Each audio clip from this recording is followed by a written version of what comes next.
Hey, Ron, we have a question that comes in every week at Loveology about budgets because some people live by them and others don't. And when those two get married, that can create some tension because one spouse really believes in a budget and the other person is really dragging their feet. Shed some light on that for the couple that's kind of in that quandary. Well, I see it also. And every time that I do any type of teaching or speaking, that question comes up. And first of all, a budget is to me, it's like writing it on the seashore in that it's a beginning point, it's not the end, and it's a general guideline. So if you understand that as a rule, then it doesn't become the law, and any exception to it become a source of conflict. And I talk about a budget as really a series of pre-planned decisions to make life more friendly to you. For example, I just got back from vacation. We had a family vacation last week, and we had a budget for family vacation. So when we went out to dinner, and I paid for all the kids, which they expect me to do, I guess, until I die. Uh, but it was in my budget, Yeah, so it made no difference. When I spent it, I was just spending money that I already planned to spend.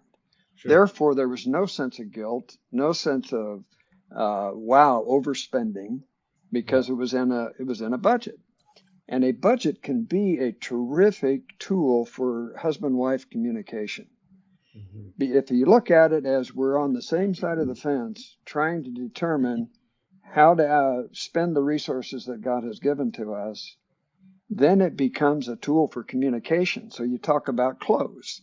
Well, men and women think differently on clothes. They think differently on entertainment. They think different, as you well know. You made a life out of the differences between men and women. So it becomes a tool to be used for communication as opposed to win-win. To win-lose. It's a win-win if you approach it right. And it results in terrific financial freedom because I've already pre-planned the year. I'm not going to end up exactly that way because of exceptions that will occur.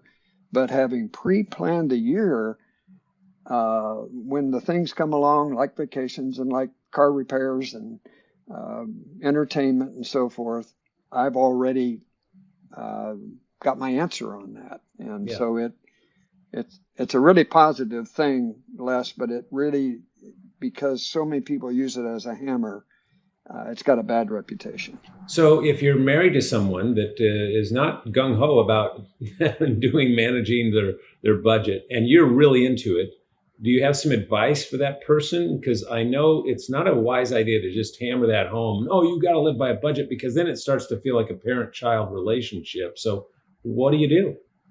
Well, a lot of times you may need a facilitator. Mm. Uh, and the ideal situation would be to have somebody in a church, for example, that was knew how to budget to help people go through a budget. Because part of the problem is there's no standard budget, if you will. There's no standard way to approach budgeting. So, what categories do we use and what do they mean? If you have a facilitator, a lot of times it helps. And there are budget coaches. You can find a budget coach for nothing um, in the Christian world that can do it even by Zoom. Um, I feel like um, I feel like people need that facilitator for accountability reasons. I've written 20 books on financial planning, and I have a financial planner. And the reason is because he helps Judy and I communicate with one another when it comes to money. We've Wow. been married 56 years, and we still think differently about a lot of things. A lot of things, of course, were Yeah. set in concrete, but we have a facilitator on our conversations. That's awesome. Well, I doubt very many people would have predicted Ron Blue, world expert on financial matters, would have a financial advisor, but it does make sense. Ron, thanks so much.